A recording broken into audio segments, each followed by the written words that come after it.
some relationships move really incredibly fast. You meet, there's instant chemistry, intense emotion, and before long, you find that you are talking about forever. So it's like everything just feels exciting and certain and like it's meant to be. But beneath that intensity, sometimes something really important may be missing: deep intimacy. Yeah, at least these relationships seem to be often, moving quickly, right? They have exclusivity and maybe engagement, maybe even deciding to get married. We're going to talk about the triangle theory of love. A guy named Robert Sternberg came up with it. And we're going to talk about what happens when a relationship is built on this commitment and passion, but they have yet to have an intimate friendship develop. So, in this episode, we'll explore the psychology behind whirlwind romances, why they feel so compelling, the risk of moving too fast, and how to build a relationship that's rooted in both passion and deep connection. Welcome to The Art of Relationships. This podcast is produced by the Biola University Center for Marriage and Relationships. Let's get right into it.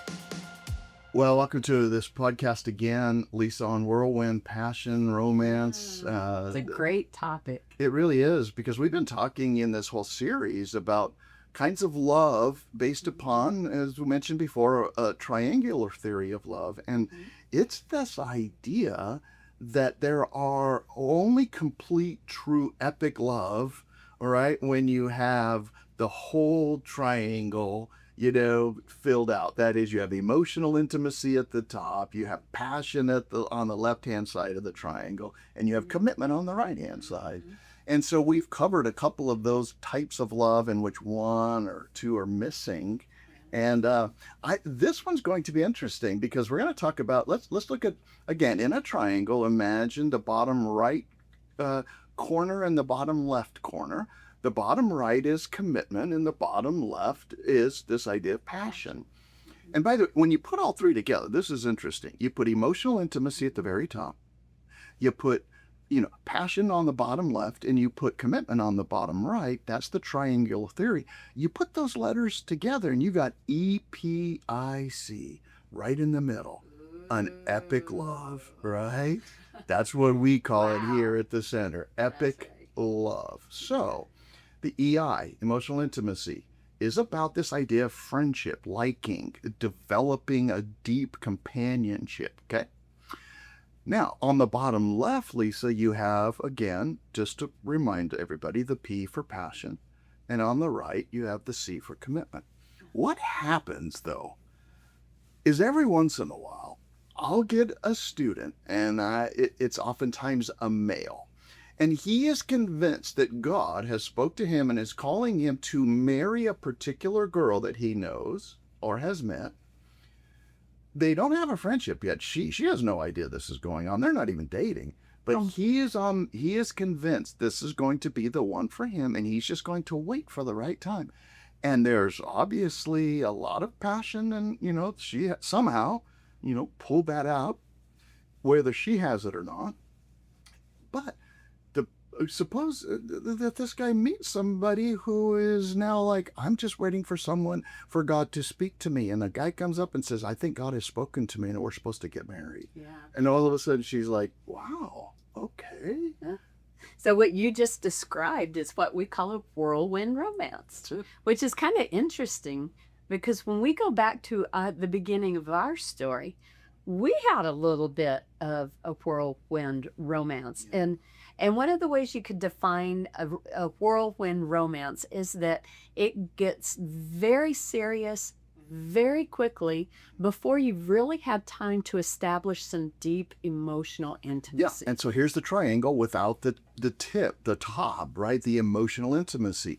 These are the kinds... Now, whirlwind romances are oftentimes things that we think of that used to happen in the past, right? You sometimes get set up, maybe a parent arranges a marriage.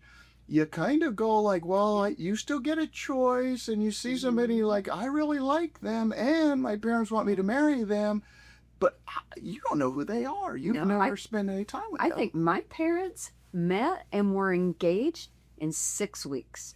Now, again, this is like back in the 1950s, but But yeah, theirs was a whirlwind romance. And I think we had a little bit of that. There was, but it was more of we knew we wanted to start a friendship with each other, mostly because we had a very quickly developed some emotional intimacy, liking and friendship, right? Right. So we also had that going for us, but yeah. But it's worth taking a look because this is it's a very common occurrence. Yeah. And some of the characteristics. Yeah.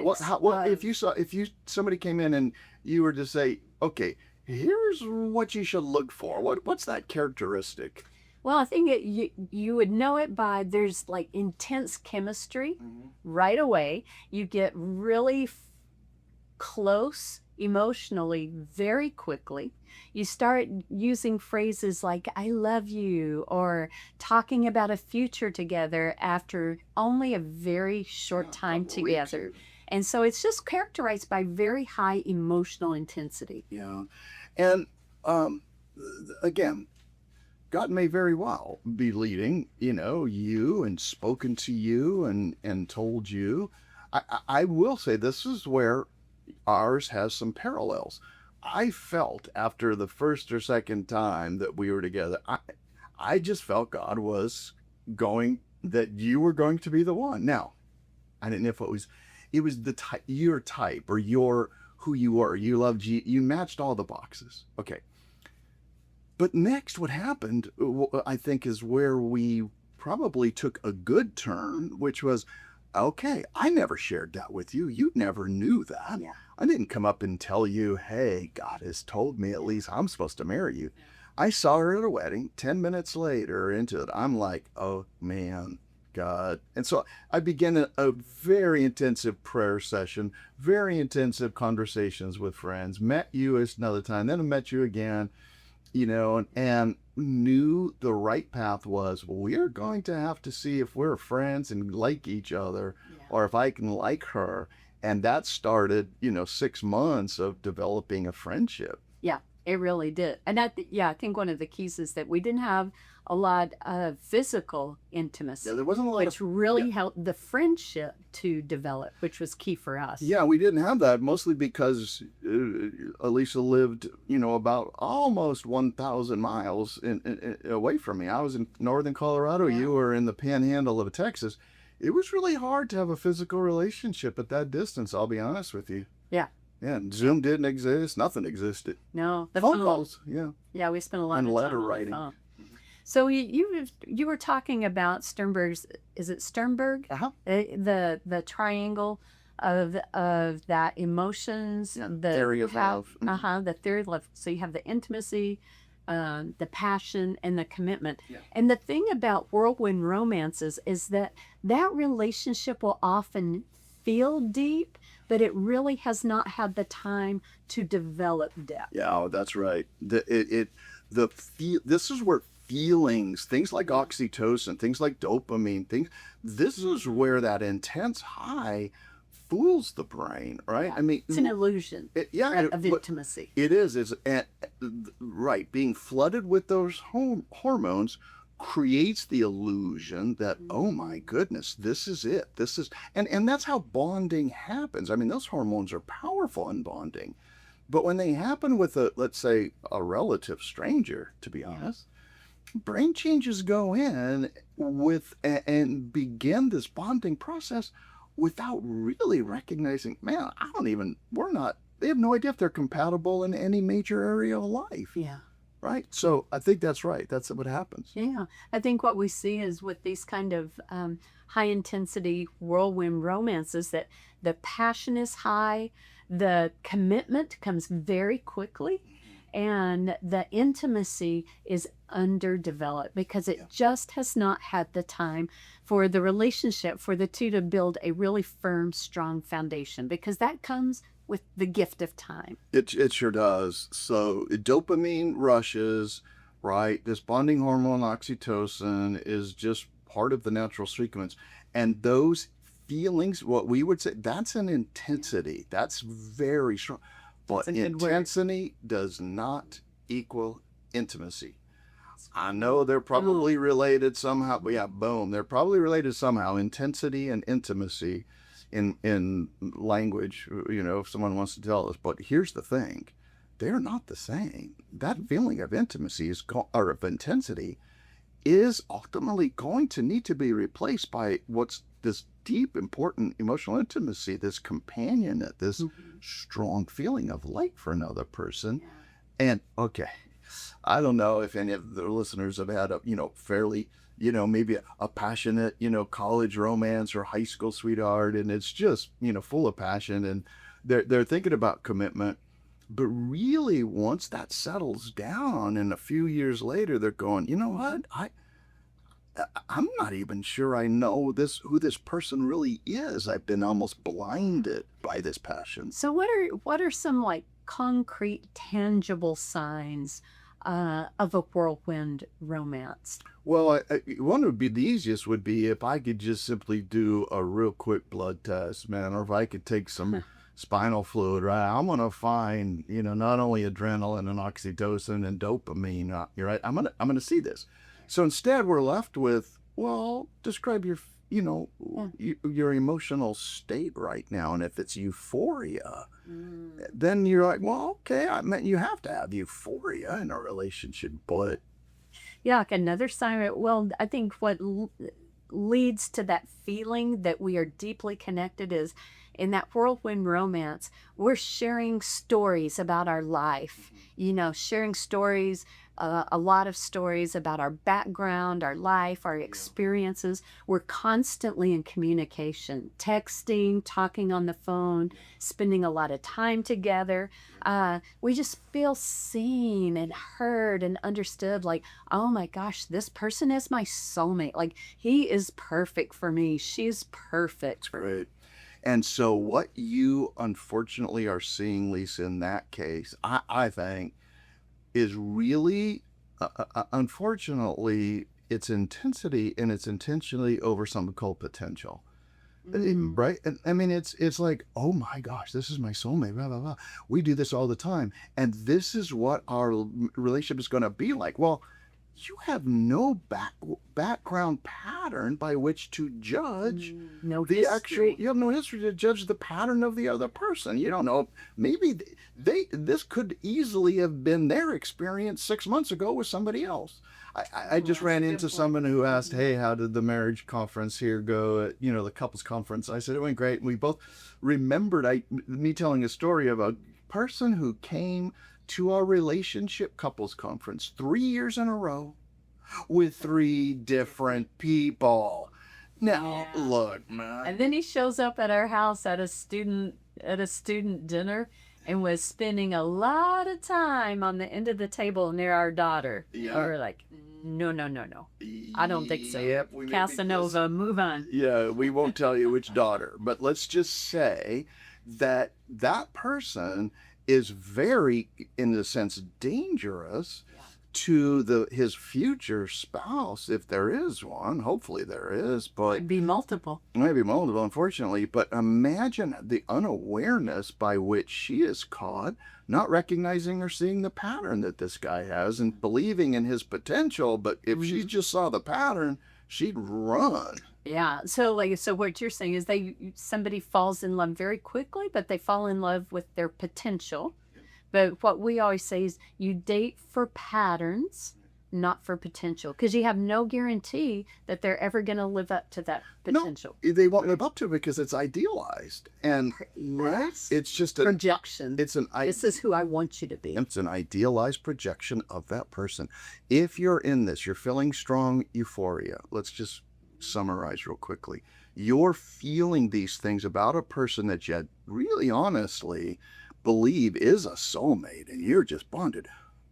But you honestly don't know much about them. Maybe you have a friend or two that knew them, but you really are. Then you are beginning to you're going to need to begin to question, wait a minute, what are we basing this relationship on? Yeah, because it sounds like it's based more on hope than it is history with that person, because you don't know their conflict styles. You don't know how they process anger, or handle disappointment. You don't really know a complete picture of their emotional maturity, their values. Yes. Lisa, You just don't know. No, as you oftentimes say, this is built more on hope than history, more on potential than patterns. Yeah. And doing that relationship right there, that kind, you might not even met their parents. You probably don't. Yeah. So it really is the problem that you're going to face some very tough reality when that conflict style or that anger style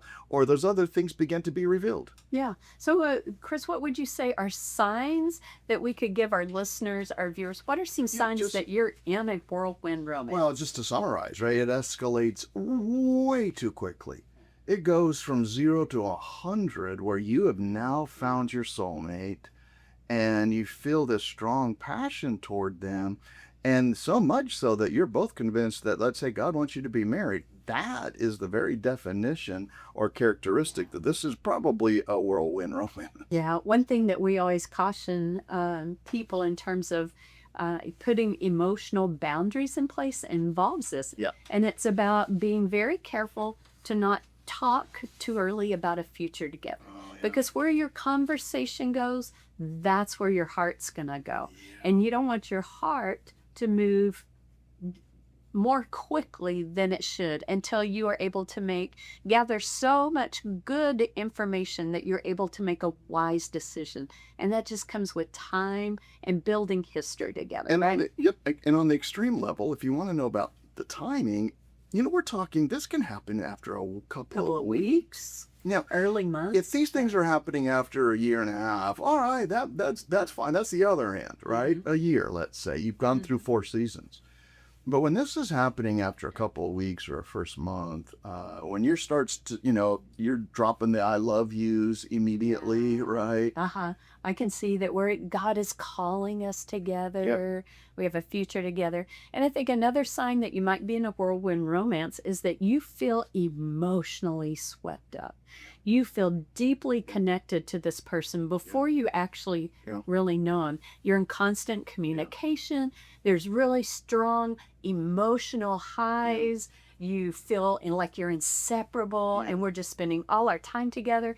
And it's really difficult, and we're hesitant to slow that down because we're afraid if we slow down, then I might lose that person. Yeah, and so that's a sign you might be in. One person is just fully on the gas, and you're like, well, I guess I feel this way, and but there's some hesitancy that, on one or the other part that, hold on. It's like, why is this so urgent? Why do we have to figure this out today?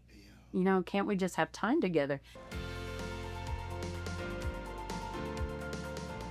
Hey, let's be real, Chris, right? We've all had moments where we thought, I wish somebody would just help me figure out this whole relationship thing. Yeah, and sometimes it's not even marriage, right? It just might be a roommate or a dating relationship, family, or even friendships. Yeah, and that's exactly why we offer free relationship advice through the Center for Marriage and Relationships. Yeah, it's not only free, but it's confidential, it's biblical, it's practical, and those who seek guidance early enough can often avoid huge problems later. Yeah, so if you're wrestling with something big, or maybe there's just something small, and you don't have to do it alone. Yeah, just know that you can connect with our team today, so just check the show notes for all the details. And then another sign that you might be in a whirlwind romance is that you've had really limited time As we've been to saying. observe the other person's character. You don't know what you don't know. Yeah, goodly. So let's answer this question. Why is this I don't know about common, but it's still out there. Why do some people, are they more prone or likely to do this? Maybe I'm going to start with the neurobiology, right? The neuropsych stuff. And this is that chemistry. This is what God has designed our brains to do in bonding. And if you ask college students, 99% of college women, this is a huge number, say that they want to be married within 5 years. That's their desire. And 98% of men say the same thing. Okay, we're designed to be connected, right? Another topic for another day, but that's our design. What enables and transforms relationships from friendships oftentimes is that chemistry. And I just believe that whether it's physically happening in the brain due to just thinking about it, like I love this person, or whether there's, sexual intimacy involved right away, it's doing the same thing. You're being flooded. So I think that's one. No, I think you're You're absolutely right. Well, yeah, I think people, and they find that addictive. They like that feeling. I think some people are in these They because love to be in love. They're in love with being in love. they love being in love. And who doesn't? I mean, it does feel good. And I think another reason that people will move into a whirlwind romance is because they don't like the uncertainty of the early part of a relationship. They think a commitment will keep the relationship on track, and instead of taking time to get to know each other, we just say, oh, you know what, we're committed to each other, and so this has got to be right. It just feels right. And they don't like, I think we don't like the uncertainty of not putting a label on it yet. Now, we talked about situationships a couple of episodes ago, and you can look that one up. Situationship, where we never talk about our level of commitment or where our relationship is going. This would be on the other opposite extreme end, where we talk about it way too soon. Yeah, and you make a commitment, and you mentioned, some other things that, why someone might do this. I think another one is sometimes a myth that it's culture is, hey, you'll know you're in love when you'll know it. And so, you see these great rom-com movies, right, where someone makes eye contact and it's all of a sudden, I know this is it. I've never felt this way before. It must be love. Yeah, and that cultural myth, but also maybe myths that we see in other places is you can just do this. It should be instant. The right person will be known to you. You'll know, and I think that could be messed up. Plus, it could also be your first relationship. All right, sometimes that first relationship that's romantic is all First of this. love. Yeah, and I'm sure there are a lot of 7th and 8th graders out there that are convinced they're going to marry their classmate, the one that can do multiplication tables very well. Some 19 and 20-year-olds too. Yeah, that's true. Yeah. So what do you think? What are some of the risks, that people run when they're on a whirlwind romance? They're pretty obvious, aren't they? Right. The obvious part is there's just no compatibility built in yet. You might be extremely compatible. Yeah, you simply have no ability to know that. A lack of compatibility is, for me, one of the biggest risks out there.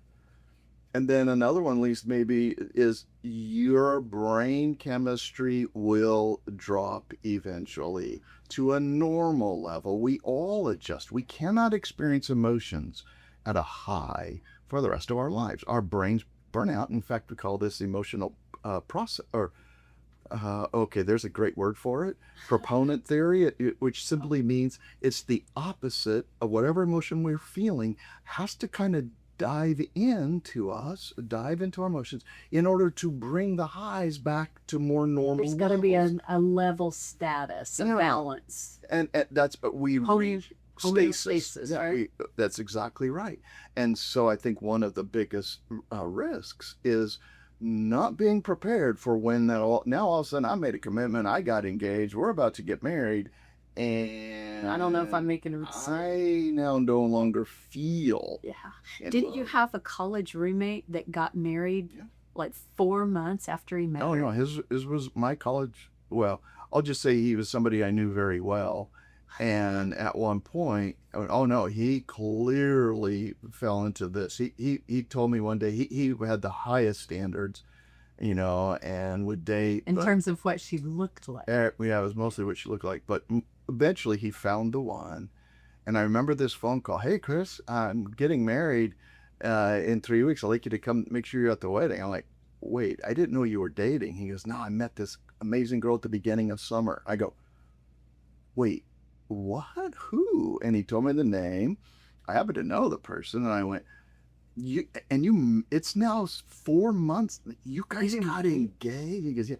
Well, I went to the wedding. He was clearly in the middle of a whirlwind romance, and within by the 6th month after the wedding, they had separated and begun divorcing. 6 months. It's like you feel all that passion at the beginning, but if true emotional intimacy hasn't been established early on, then later, like what your roommate experienced, there's just an emptiness that is there eventually if the relationship hasn't been built properly. Oh, you could just now. I didn't talk to him much after. There wasn't a lot of time once he got married to barely 4 months later, 5 months later, they're separated.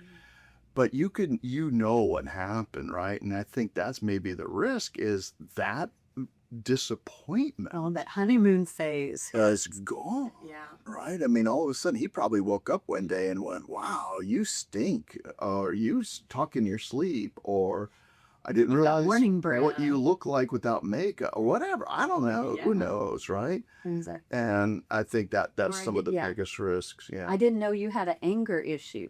Oh, because you dated for 3 months and didn't ever really experience an extreme disappointment, and to see how they handle anger.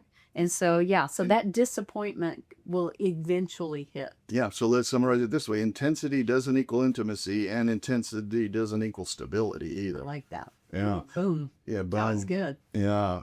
So here, I think, as we turn to what does Scripture talk about in relationship to this, there's a lot of great verses and ideas, and the notion of what it means, what healthy, wise, discerning love is. I love that. There's scripture from Proverbs 19:2 says, "It is not good to have zeal without knowledge." Yeah. So all the excitement and the passion without really knowing the person, that's not wise. No. That's not discerning. Yeah, and at least I think there's a Song of Solomon, in Solomon's wisdom, I think something about don't awaken love before its proper time. Yeah. Meaning it takes time. There will be a proper time, but early on probably isn't it. Yeah, what was that? Well, one commercial used to be about wine. That we will serve no wine before it's time. Did you remember that? Yeah, I do. I can't remember the brand, but I do. That goes way back. Yeah, because I think Scripture talks about that, uses those analogies, and they would have understood that, right? Right. Proverbs 4:23 that says, above all else, guard your heart because it's the wellspring of life. It's the whole essence of your being. So guard it well. Don't be flippant with it. Don't rush this. This is too important a decision to be made flippantly and on the spur of the moment. Yeah, and then even getting back to the analogies, that Jesus used when it came to, they were agrarian, most of them, society, ranchers, farmers, whatever. And that idea that Solomon used, do not awaken love until the proper time, is similar to you shall serve no wine before its time. But it's we're talking about putting new wine into old wineskins. I mean, in some respects, this is like saying, oh my goodness, we have this new wine, this new love, and you're going to try and put it into a wineskin of me that's been not properly prepared. Yeah. Right. And we all think we're special. Yeah. Right? It It doesn't happen to work for other people, but for us it's different because we're so alike. We think alike, we enjoy the same things, we have the same values, the same dreams that we talked about over the last 30 days, so it must be right. Well, Lisa, let's do this. People have written in some about this on the idea of this kind of love. We address some of these, but let me ask you this: what's too fast, Ben? We've stated a little bit what we think is too fast, but how fast is too fast? Would you say? Well, if only there were a formula, that we could say X plus Y equals Z, and you'll have the perfect romance. So just do it this way. But in terms of fast, it's too fast. I think if you're saying I love you within 6 months, that might be too fast. Yeah, see, I'll disagree a little bit. Will you? Yeah, just a little bit. I think you could say I love you, and maybe I would just disagree in that you could say it in different ways, or you can, yeah, I don't know. I think we could say I love you after 4 months, and but yet without the negative sides of that. Our hearts are growing, to a point where I love you. I mean, not that, anyway, but nonetheless. Well, we were talking about how our relationship was a little bit of a whirlwind. We met in the end of April and we were engaged at Christmas. Right. So that was pretty quickly. But I think one thing that we did that was really wise is we put a lot of really strong emotional and physical boundaries in place, including saying I love you. Yeah. And kissing. Yeah. Well, we didn't say I love you or kiss until we got engaged. Well, that's right, because I was wondering why you hadn't kissed me. But you told me something really important, and I think this was probably by October. So we had been interested in corresponding, and me going to Colorado, you coming to Texas. We'd been spending time together, a lot of time writing, talking on the phone, and one of the things that was really important to me is that when you hadn't kissed me yet, and he said, you're probably wondering why I haven't kissed you yet. And I'm like, yeah, me and my mom and my sister, my best friend, we're all kind of wondering. Yeah, everybody. Watching us. Little boy across the street. But you said something really profound that grabbed my attention. And you said, I've made a vow before the Lord that I'm not going, you said that the next time I kiss a girl is the day I'm able to say, I love you, will you marry me? Mm-hmm. So that when you did finally say those words and you put a ring on my finger and you kissed me, I absolutely knew that you meant it, and that you weren't just telling any girl that comes along that you dated for 2 weeks, oh, I love you, you're different. And so there was something to the waiting in that. No, there was. It was so, very important to me. In fact, I believe Beyonce saw our relationship and wrote a song, put a ring on it. And that was all right, man. All the single ladies? All the single ladies. Yep. There you go. So if you're in a whirlwind romance, Chris, what if you're already in one? How do you slow it down? What are some recommendations? Well, first of all, remember that you may not be in one, with all of these things, when there is an equal amount of time spent growing a deeper friendship. But it's not wrong to feel intense about somebody, right? It's not wrong to have passion. That's going to last hopefully for a little while, even into marriage, forever. Mm-hmm. But it's going to be toned down a lot, right? It's not going to be as intense. And so first of all, I would just say, if you've been dating for 6 months and you've gotten to know each other and you like this person and other people agree with you and you put up the right guardrails, and you're probably not at a risk of being in a whirlwind romance. We're going to limit that to those after a month who are saying all these things, right? And then, so your question again was, how do you slow it down? Yeah. You slow it down. That was my whole goal in telling you, look, I like you. I like hanging out with you. You're probably wondering why I haven't kissed you, or said anything. And so that was my attempt to pump the brakes right there. And the brakes were go like this. Hey, I really, really like you. And I could feel, I guess to use the analogy, falling head over heels or feeling this intense passion. And so therefore, in order to slow down, I am going to tell you, I will not kiss you because it'll just overwhelm. I would overwhelm you. Well, you already did overwhelm me in so many ways. Good Lord, I could list 1,000 ways I was overwhelmed. But that's exactly right. So one way is you put the brakes on it. You make sure and put guardrails over the physical. If you want to increase your passion and your feeling of whirlwind, well, start a physical relationship. That's what they're designed to do. So the best way to stop it is put brakes on that. You could be, just because you're physically intimate does not mean that you are feeling, that's not the exact same as being connected. That's not the same thing as intimacy. It's an illusion of intimacy. It is. So I would say that's one of the best ways of slowing them down. And then to do it without hurting, the other person's feelings is you need to communicate that, right? I mean, that's why I said, You said, I really care about you and I don't want to do anything to mess this up.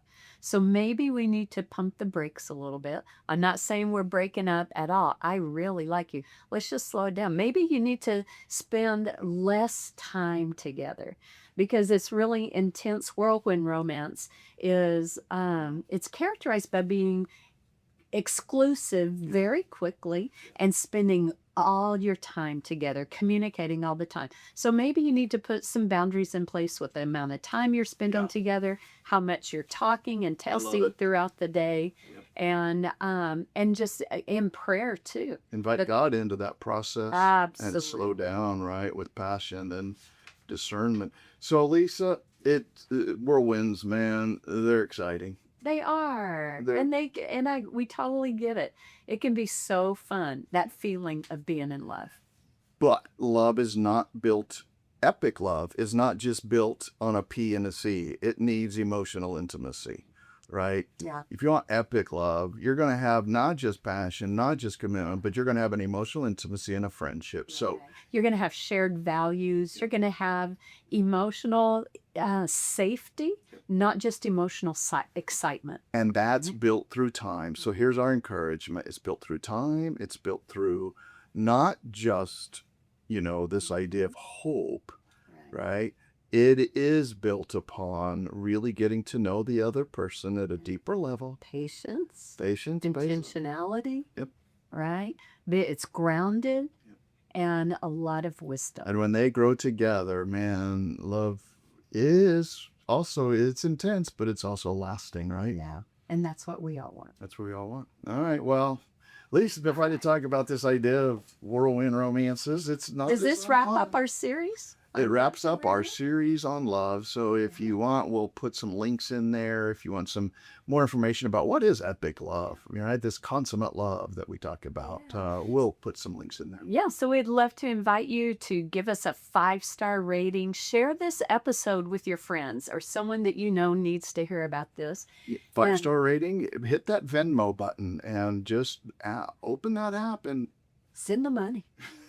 Oh, we really appreciate you, though, because we know you could be anywhere doing anything. And so take us along in the car, share us with a friend. We're glad you spent some time with us today. We're Chris and Alisa Grace from the Art of Relationships. We'll see you next time. Yep. See you guys. We're very glad you joined us for today's podcast. For more resources on marriage and healthy relationships, please visit our website at cmr.biola.edu. We'll see you next time on The Art of Relationships.